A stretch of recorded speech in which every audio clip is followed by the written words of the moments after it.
여호수아서 20장입니다. 1절부터 9절입니다. 여호와께서 여호수아에게 말씀하여 이르시되 이스라엘 자손에게 말하여 이르기를 내가 모세를 통하여 너희에게 말한 도피성들을 너희를 위해 정하여 부지 중에 실수로 사람을 죽인 자를 그리로 도망하게 하라. 이는 너희를 위해 피의 보복자를 피할 곳이니라.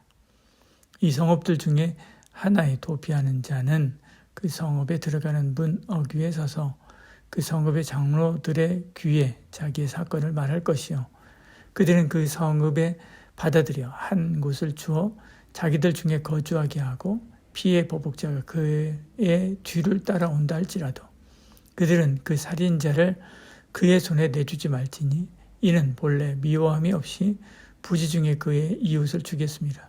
그 살인자는 회중 앞에 서서 재판을 받기까지 또는 그 당시 대제사장이 죽기까지 그 성읍에 거주하다가 그 후에 그 살인자는 그 성읍 곧 자기가 도피하여 나온 자기 성읍 자기 집으로 돌아갈지니라 하라 하시니라. 이에 그들이 납달리의 산지 갈릴리 가데스와 에브라임 산지의 세겜과 유다 산지의 기럇 아르바 곧 헤브론과 곧 여리고 동쪽 요단 저쪽 르우벤 지파 중에서 평지 광야의 벳셀과 갓 지파 중에서 길랄 라목과 므낫세 지파 중에서 바산 골란을 구별하였으니 이는 곧 이스라엘 모든 자손과 그들 중에 거류하는 거류민을 위하여 선정된 성읍들로서 누구든지 부지 중에 살인한 자가 그리로 도망하여 그가 회중 앞에 설 때까지 피의 보복자의 손에 죽지 아니하게 하기 위함이니라. 아멘. 하나님은 이스라엘 백성에게 6개의 도피성을 정해주십니다.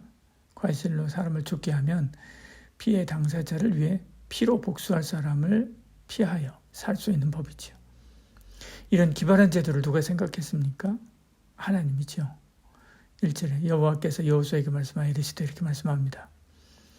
여호와께서 도피성 제도를 모세에게 가르쳐 주셨습니다. 모세는 여호수아에게 전했지요. 이제 때가 찾아 여호수아가 모든 성읍을 분배한 후에 이 도피성을 설치하는 거지요. 오늘 우리의 도피성은 예수님입니다. 죄로 영원한 멸망에 이르러야 하는 우리가 예수께 피하면 살기 때문에 그렇지요. 이 구원의 계획을 누가 세웠습니까? 하나님이지요. 세상의 지혜는 죽음에 이르게 하지만 하나님의 지혜는 생명에 이르게 합니다. 그러므로 늘 주의 말씀에 귀 기울이시기를 축복합니다. 3절에 부지 중에 실수로 사람을 죽인 자는 그리로 도망하게 하라 그렇게 말씀합니다. 이는 너희를 위해 피의 보복자를 피할 곳이니라 이렇게 말씀하지요. 피의 복수자는 죽은 자의 가장 가까운 친척이지요. 이스라엘은 누구든지 가까운 친척이 살해되면 그는 피의 복수를 해야 합니다. 어떤 이유로 죽었든지 사람이 죽으면 이런 복수자가 나타나기 마련이죠. 그때 그리로 도피해야 합니다. 그래야 살지요. 만일 그러지 않고 맞선다면 한 사람은 당해낼지 모르지만 계속 찾아오는 복수를 감당할 수 없게 되죠.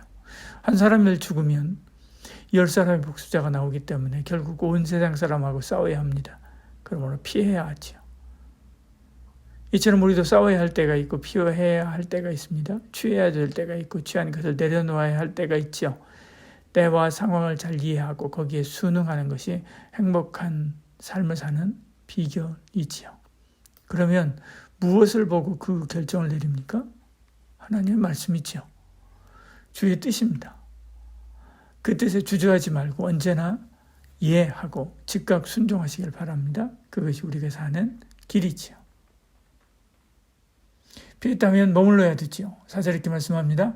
이 성읍들 중에 하나에 도피하는 자는 그 성읍에 들어가는 문 어귀에 서서 그 성읍의 장로들의 귀에 자기의 사건을 말할 것이요 그들은 그를 성읍에 받아들여 한 곳을 주어 자기들 중에 거주하게 하고 이렇게 말씀합니다. 죄를 고백해야 되죠.